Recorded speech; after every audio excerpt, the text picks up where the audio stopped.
Hey guys, Scottish Railway Maniac here. Just got another little review I want to do. A few of you may probably have seen by now.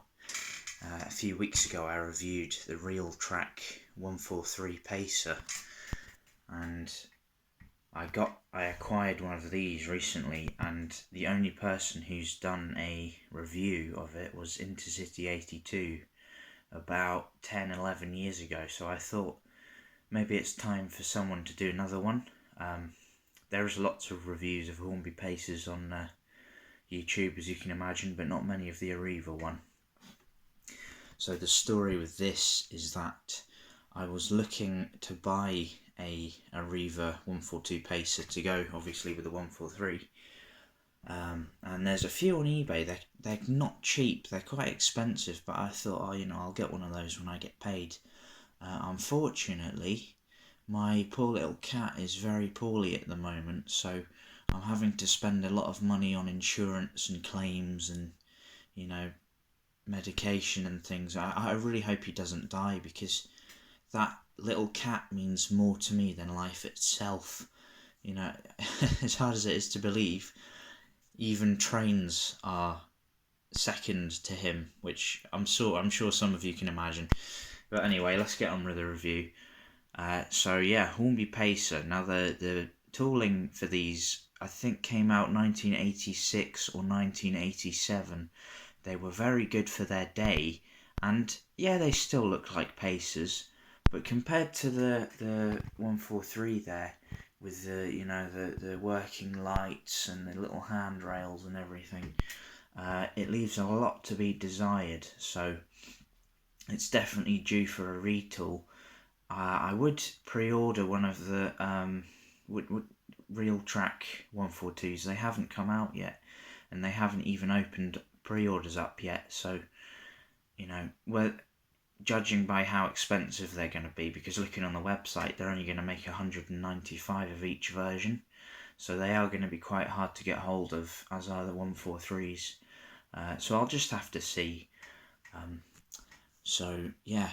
Just thought, Pacer. I need another Pacer, and I couldn't afford one. I didn't know what to do, so I thought I'll just leave it until I get paid. But obviously, Brody happened, my cat happened, and one of them popped up on eBay for £85, and I thought, well, brilliant. I was chatting to Jake at the time. What's his YouTube name? Small Loco guy. Hasn't posted anything for a while, but I'll leave a link to his channel in the description. And he says, "Oh, do you want it for Christmas?" I says, "Yes, please." So I owe him a Christmas present, basically, because he bought this thing for me, which was really nice of him. So yeah, acquired an Arriva 142. Now this is the old Arriva livery, around 2006, 2007, something like that. So the only difference you'd need to do to it is to paint these pillars yellow, as well as the destination blind box. That needs to be yellow, and obviously the logo is a bit too big. The logo seemed to shrink over the years, and the doors, obviously they're very inaccurate, but they are supposed to be this sort of turquoise colour. So I might send that off to a friend of mine who does repaints, see what he can do. And obviously when these came out of service, they had the dark blue transfer on the side, and it was the Transport for Wales trains, and then it says these trains are ending soon on one side, and then on the other side it says these trains are ending soon, or sorry, terminating soon, in Welsh. And I want to get this one with those banners on the side as well. So I model primarily modern day heritage lines, and now these things are being preserved. I thought, why not do the I have no clue how to pronounce it, but it's this place. So they've got a 142 and two 143s, all in the Transport for Rails / Arriva livery. So I thought, yeah, let's copy that. Let's do a bit of that. I was hoping originally, before I even got the idea of getting any Pacers, to get one of the Northern livery 142s, but they go for ridiculous money. There's one on eBay at the moment on bid. It's well over, I think it's about £125, but I've seen them go for as much as £225, which is absolutely ridiculous. And even the Arriva one here, they normally go for about 150 quid, but luckily, like I say, got this one for 85 quid. So yeah, I just want to give you a good little look at it, all the detail, all the underframe detail. Unfortunately, it is a bit damaged in places. Maybe not on this unit then. Maybe it's this one. Oh no, I'll tell you what it is. It's the other side.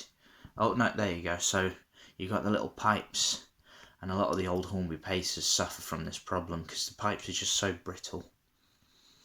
They're actually more brittle on the real track one. I haven't had any problems with mine, but some of them are a little bit bent, so you know, but models are never perfect. But these, I suppose these Hornby Pacers are a lot more durable than these ones because, well, modern quality control basically, and they're not touching noses. They're just sort of realistically coupled at the moment.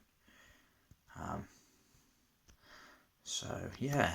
Anyway, let's have a quick look at the inside. So you've got very basic cab detail. No levers and things that you get in the 143. I mean, don't forget this tooling is best part of 35 years old. So yeah, just moulded brown plastic. You can see the columns and the chairs and everything. And then I think that's probably a blanking plate in there. And then you've got the moulded bench seats. I'm tempted to paint these, actually. I am very tempted. I'm not going to do the 143 because it's a real ball ache to take apart, but these I've had these things apart before, these Hornby ones, and they're not too bad. And you've got the bog in there. Not sure if that's moulded. I doubt it, but you've got the frosted window anyway. And then you've got the collapsible bus doors that are really quite inaccurate, but if they're getting repainted, I mean, all you'd have to do is cut out the where's my finger? Cut out the centre most columns and put little diagonal handrails inside there, so it wouldn't be too much of an issue. Nice big logo on the side, which again is going to eventually be covered up by the transfer, and the door open and close lights. Again, same moulded detail in here, except you haven't got a big blanking plate or whatever that thing is in this side. And come to the front. Now I'll go to the other side to look at the front because I don't really want to move it at the moment. So this one is 142090, which I think was probably built, the real one was probably built in 1986, 1987, something like that. But this one is going to be getting renumbered. There is a small amount of damage just here, but that's how it came, so once it's weathered and things, you won't really notice that. And going to Leeds, I might change that, I don't know yet.